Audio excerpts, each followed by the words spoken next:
देखिए आज जो है हिंदी में संधि पढ़ा रहे हैं। संधि में स्वर संधि के 5 प्रकार: दीर्घ संधि, गुण संधि, विलय संधि और यण संधि और अयाधि, जिसमें से 4 संधि के बारे में कल तो विस्तार से वर्णन कर चुका। आज 5वां संधि चलेगा हमारा, अयाधि संधि चलेगा। अयाधि संधि देखिए, ये संधि पढ़ाने के बाद समास पढ़ाया जाएगा। ये जो अभी ये साहित्य का पेपर होगा और एलडी ग्रेड टीचर है भर्ती होगी, इसमें जो है हिंदी के ट्यूशन जो है एलडी ग्रेड लगभग 20 ट्यूशन आते हैं हिंदी से, हिंदी सब्जेक्ट वालों का। और साहित्य में लगभग जो है 40 से 45 ट्यूशन लगभग एसआई में आएगा हिंदी से ही। तो सबसे ज्यादा आता है वही समास, संधि और पर्यावरण, पर्यायवाची, यही सब आता है। तो जो मैं ये चला रहा हूँ, तो जिसमें आप बताएंगे अयाधि संधि। अयाधि संधि की परिभाषा क्या होती है? अगर ए या आय के बाद अयाधि संधि। अयाधि संधि की परिभाषा यहाँ लिख दे रहा हूं।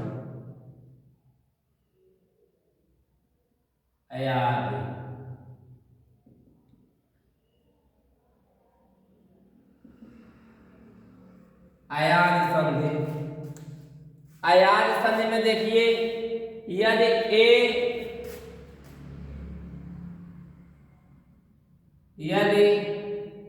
ए आई ओ आओ, यदि ए आई ओ आओ स्वरों का मेल, ए आई ओ आओ स्वर का मेल, स्वर का मेल दूसरे स्वर से हो, इसे हो दूसरे स्वर से हो। अगर ए आई ओ आओ स्वर का मेल दूसरे स्वर से हो तो ए का आय हो जाता है, हो तो ए का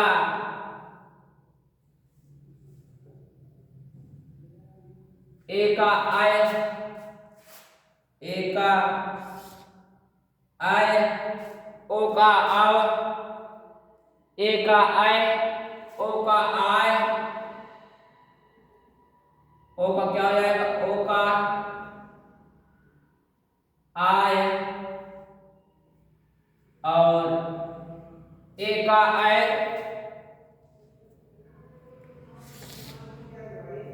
ए का आय, ए आय आंसर दे, ए का आय, आय का आय, ओ का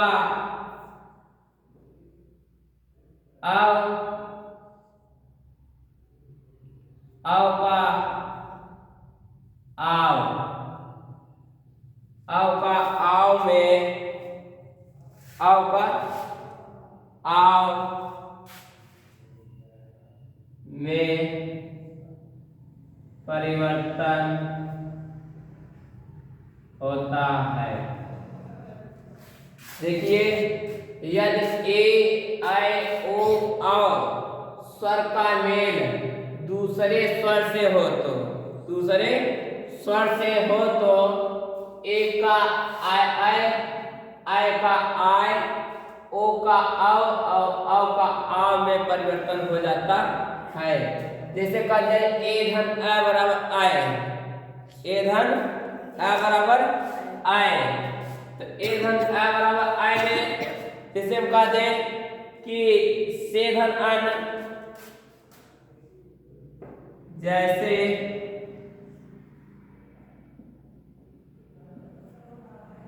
से धन अन, तो से धन अन, देखिए से ए धन आ बराबर आय हुआ। से ए धन आ बराबर आय, तो क्या आ जाएगा शयन, क्या आ जाएगा, क्या आ जाएगा शयन, क्या आ जाएगा हमारा शयन हो जाएगा ये शयन हुआ। से धन अन ए धन आ बराबर आय, तो क्या हो गया शयन हो गया। देखिए अगर मैं धन अब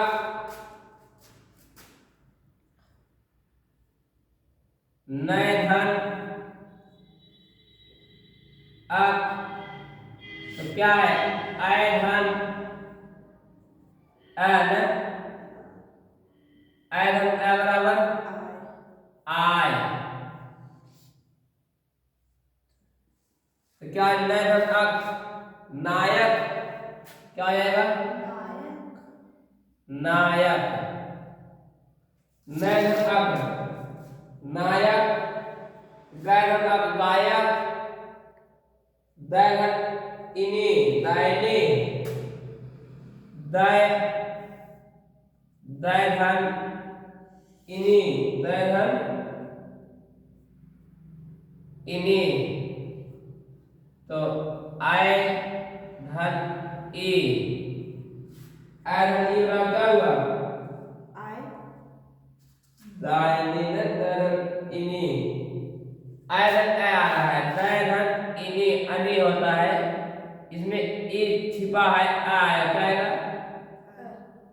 साइलेंट है, तो दय धन इनी, तो आय धन आ मेरा आय में दय धन इनी क्या होगा दायनी, क्या आएगा दायनी। ध्यान दीजिएगा ए आई ओ औ स्वर का मेल, अगर सिर्फ ए आई ओ औ स्वर का मेल दूसरे स्वर से हो तो ए का आय का आय, ओ का औ का आव में परिवर्तन हो जाता है, तो ये अयान चिन्ह कहलाता है। तो जैसे आ धन उ बराबर आव, क्या आ जाएगा आ धन उ, आ धन उ छोटा उ, देखिए बता रहा हूं भाव धन उक, भाव धन उक, भाव अवधन उ, तो क्या हो जाएगा आओ, छोटा मतलब क्या जाएगा आओ, क्या जाएगा आओ, तो भावधन उक क्या है भावुक, क्या जाएगा हाँ भावुक, भावुक। जैसे आ जाए पौधन का पावक, और नहीं आव होगा नहीं हुआ आव ने, हाँ कहीं है क्योंकि दयन इनी है ना, ई है ना, छोटी ई हो रहा है ना, क्या कह रहा है छोटी ई है,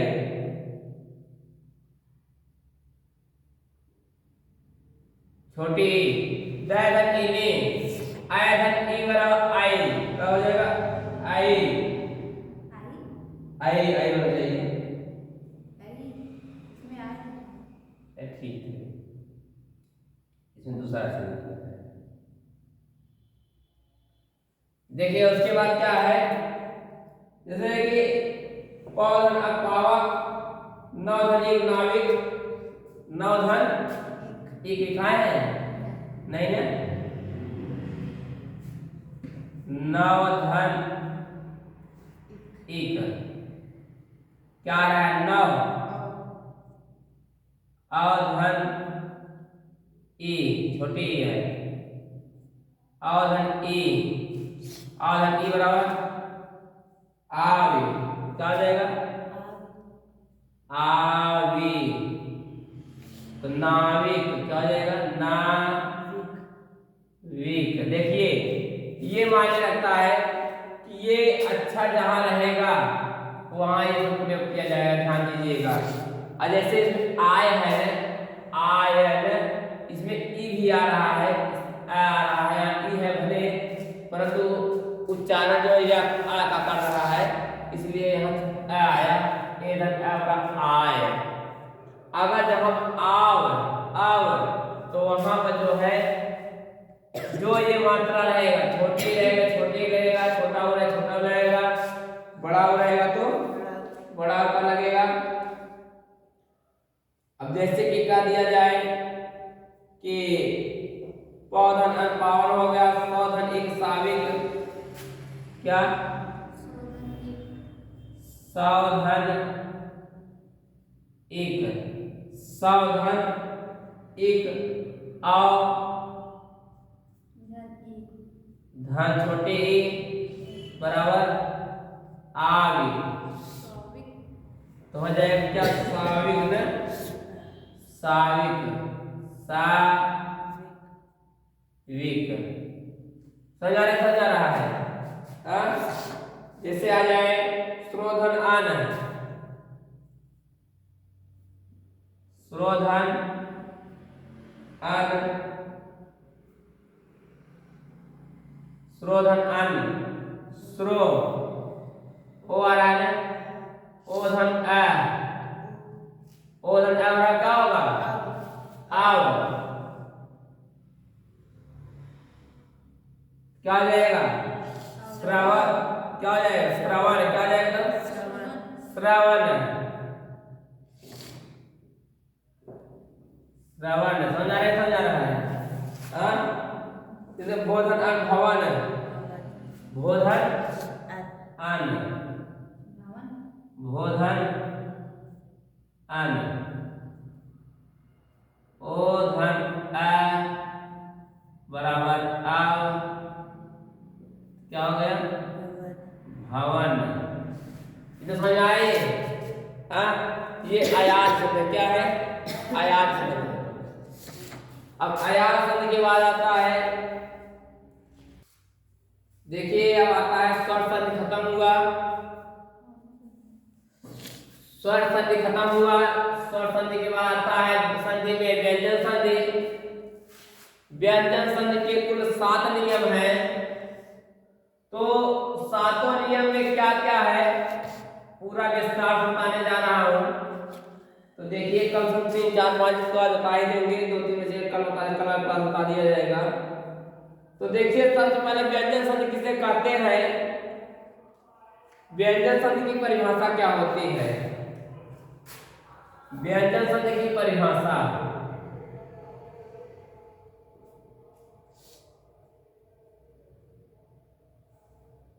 व्यंजन संधि की क्या परिभाषा, व्यंजन के बाद यानी किसी स्वर या व्यंजन आने से उस व्यंजन में जो परिवर्तन होता है उसे व्यंजन संधि कहते हैं। यदि किसी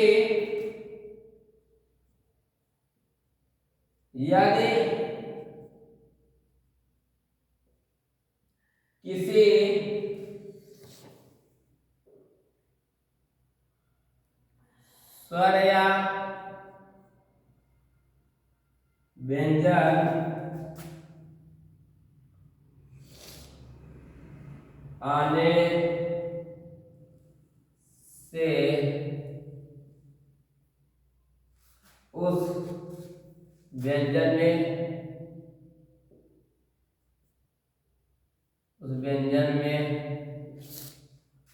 उस व्यंजन में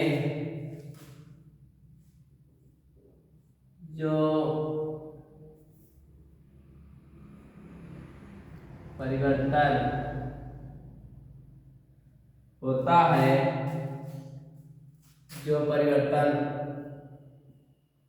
होता है,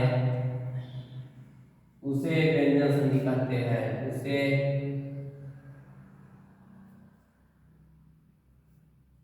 व्यंजन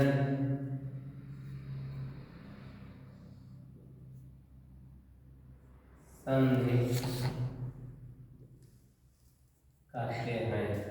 यदि स्वर या व्यंजन आने से उस व्यंजन में जो परिवर्तन हो उसे हम लोग व्यंजन संधि कहते हैं।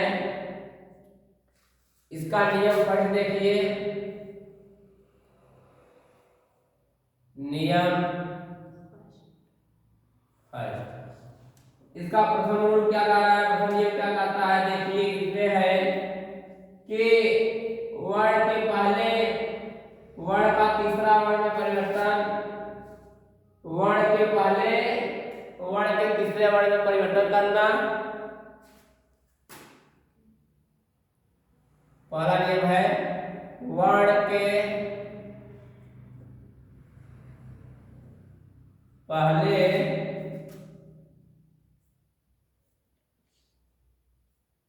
वर्ण का तीसरा वर्ण का तीसरे वर्ण में परिवर्तन, तीसरे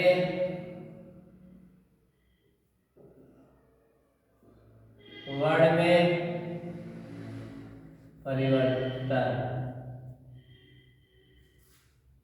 देखिए यदि किसी वर्ण के पहले वर्ण का तीसरे वर्ण में परिवर्तन, ये व्यंजन संधि का पहला नियम है।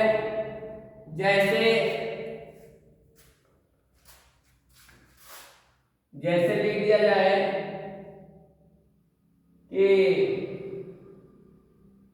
क च ट त प,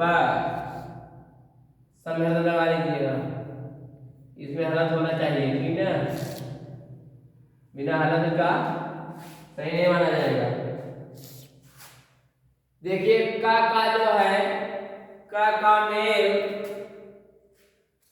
इन सब का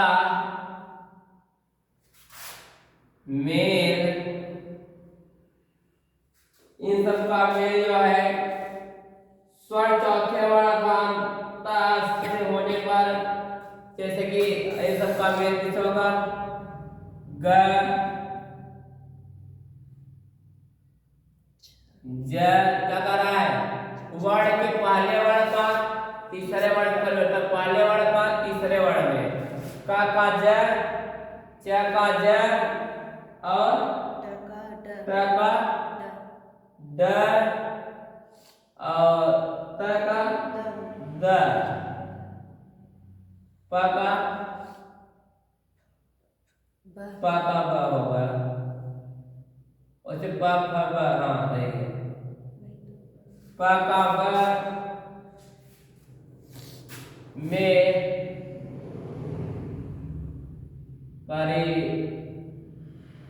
परिवर्तन होता है।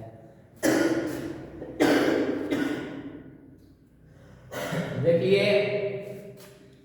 यदि किसी वर्ण के पहले वर्ण का तीसरे वर्ण परिवर्तन, कोई भी पहला वर्ण रहे उसको तीसरे वर्ण में परिवर्तन करना ही व्यंजन संधि का प्रथम नियम कहलाता है। व्यंजन संधि के प्रथम नियम में है कि जैसे किसी वर्ण का पहला अक्षर का है, उसका तीसरा वर्ण होगा क, पहला च है तो तीसरा ज,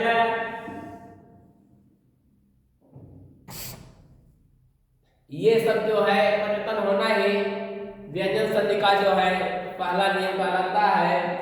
जैसे दिग्धन अंत, दिग्धन अंत,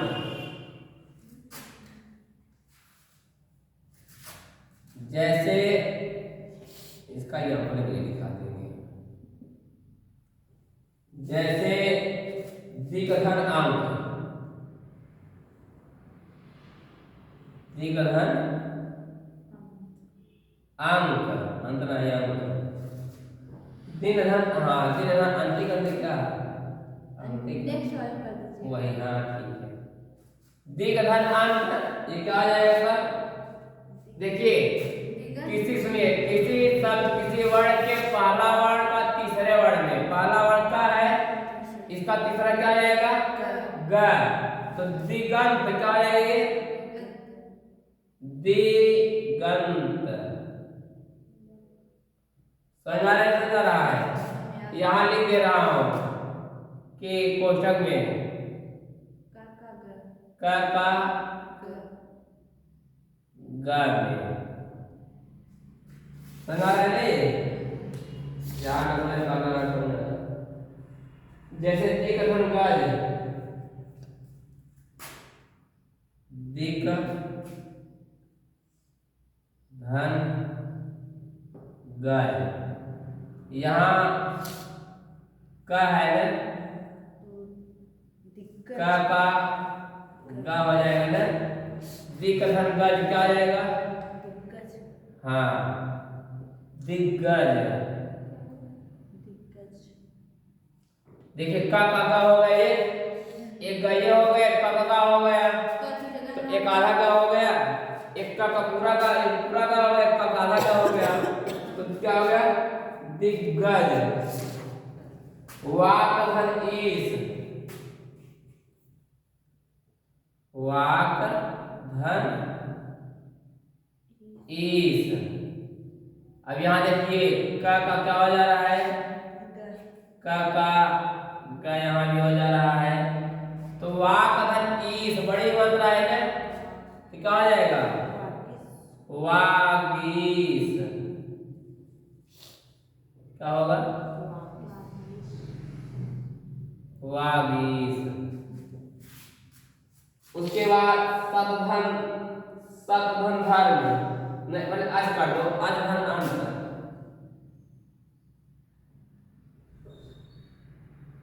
आज धन अंत, आज धन अंत। देखिए क्या हो रहा है? जन च का ज, तो च का जब हम क्या हो जाएगा? अजंत क्या हो जाएगा? अजंत। समझ आ रहे नहीं? सतधन धर्म,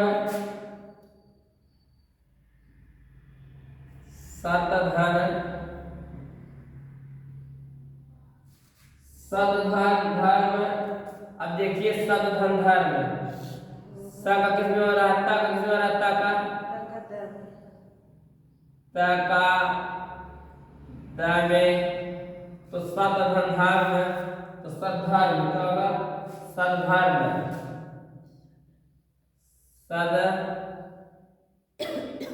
धर्म। और सतधन गति,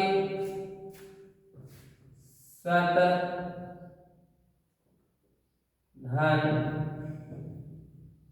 गति, का द में सतधन गति, सदगति, सदगति।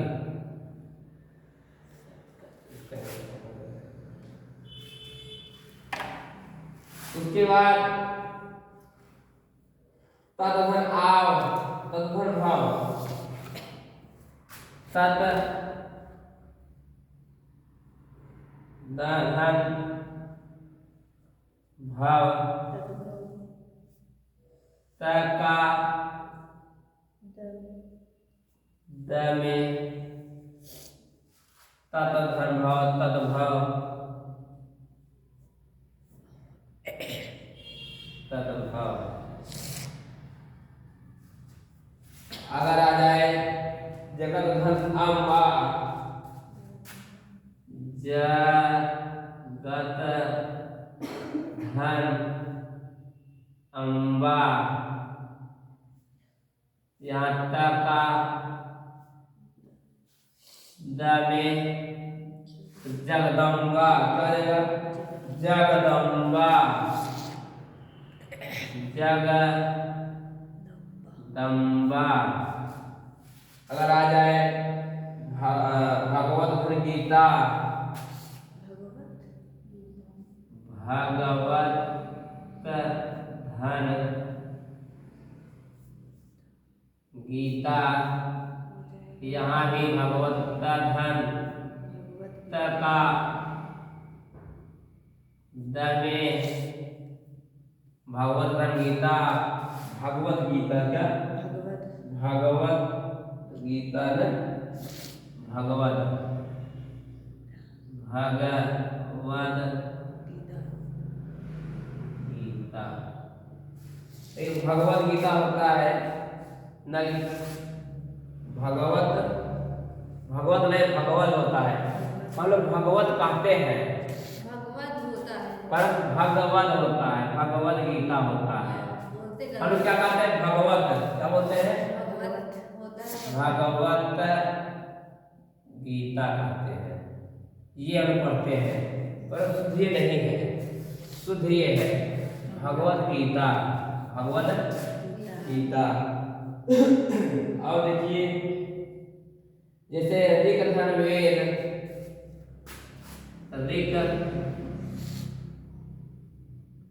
ऋग धन वेद क्या आ जाएगा? यहाँ का क्या हो जा रहा है? का हो जा रहा है, तो ऋग्वेद क्या हो जाएगा? ऋग्वेद, ऋग्वेद समझ आ रहा है। और एक वो देख करके आइएगा,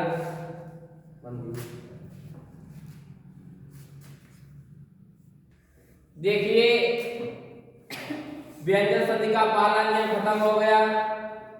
पहला नियम में था का ग में, च का ज में, ट का ड में, प का जो है द में, और प का ब में परिवर्तन व्यंजन संधि में पहला नियम था।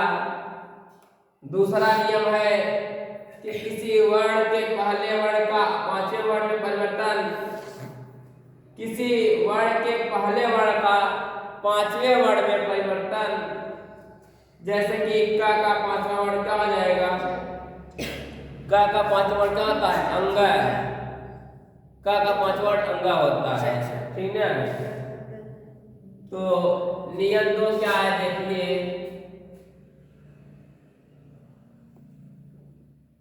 दूसरा नियम क्या है कि किसी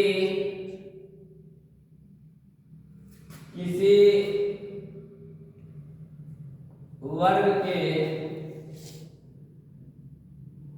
किसी वर्ग के वर्ग, उसमें भी वर्ग होना चाहिए, वर्ण लिखती है। किसी वर्ग के पहले, किसी वर्ग के पहले वर्ग, किसी वर्ग के पहले वर्ग का पांचवा अक्षर, किसी वर्ग के पहले वर्ण का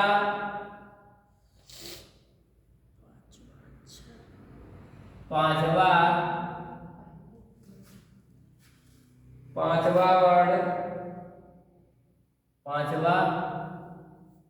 वर्ण में परिवर्तन होता है। किसी वर्ग के पहले वर्ण का पांचवें वर्ण में परिवर्तन होता है। जैसे देखिए, जैसे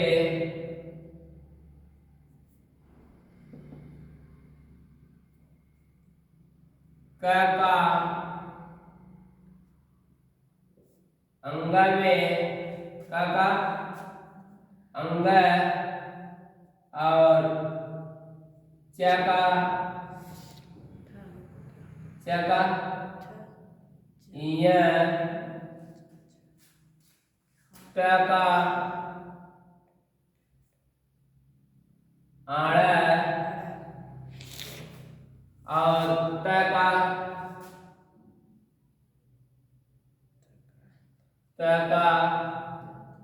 न,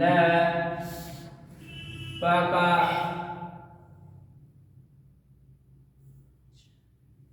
म में परिवर्तन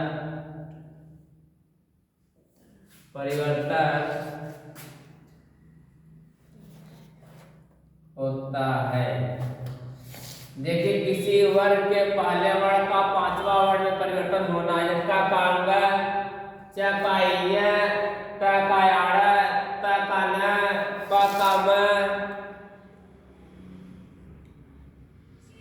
या का स, या का स, ये सब अगर आ रहा है पहला अक्षर आया पांचवें अक्षर में आएगा, पांचवा अक्षर पहले अक्षर में नहीं आ सकता, ठीक है। चाहे जो आएगा किसी भी वर्ण का अगर पहला अक्षर कोई आ गया, अगर आड़ा अंग आ गया तो कम हो जाएगा, ध्यान दीजिएगा।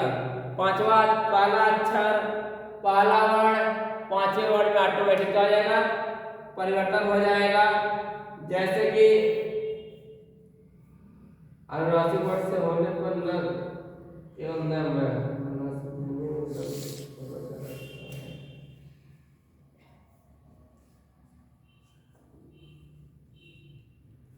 जैसे कि वाक धर्मय वाणमय, देखिए जैसे कि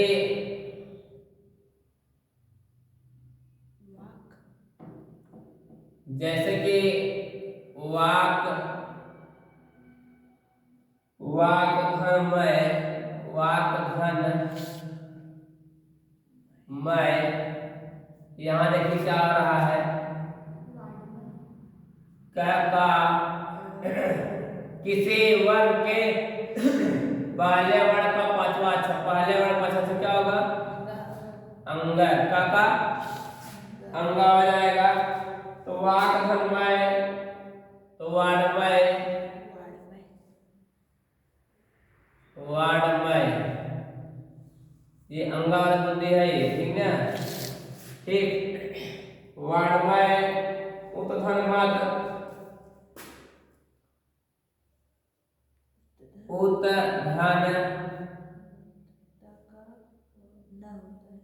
उत्थन मत,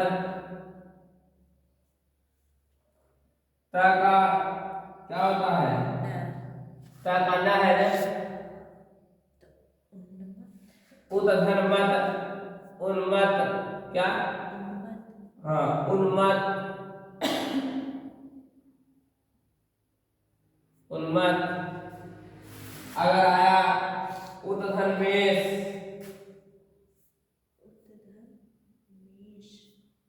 उत्थन मेष,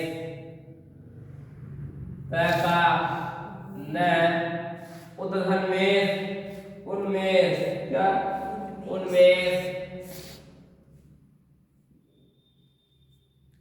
उन्मेष। चित्तधर्मय चिन्मय, ठीक। अगर आ जाए कि सटधर्मुख सट सटधर्मुख सटधर्मुख, ट का तो आड़ा हो रहा है तो ट का आड़ा, तो सटधर्मुख सड़मुख सड़मुख नहीं सड़मुख सड़मुख हो गया। उसके बाद जगत नाथ जगत धन नाथ जगत धन तका न जगत धननाथ जगत धननाथ जगन्नाथ जगन्नाथ। और सदधनारे सदधन नारी तका न सदधन नारी सन्नारी, क्या सन्नारी।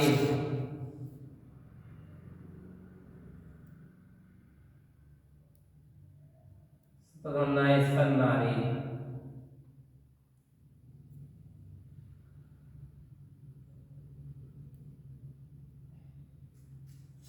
और अगर कह दिया जाए दिग्धन नाग दिग्धन दिग्धन नाग दिग्धन नाग क का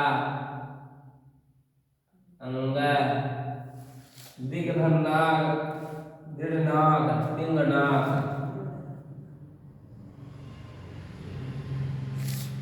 दृढ़नाग दृढ़नाग दृढ़नाग सतधर्मति सन्मति सतधर मति सतधर्मति तका नैन सतधर्मति सन्मति क्या सन्मति क्या सन्मति। ये रहा विसर्ग संधि का दूसरा नियम। और उसके बाद विसर्ग संधि का तीसरा नियम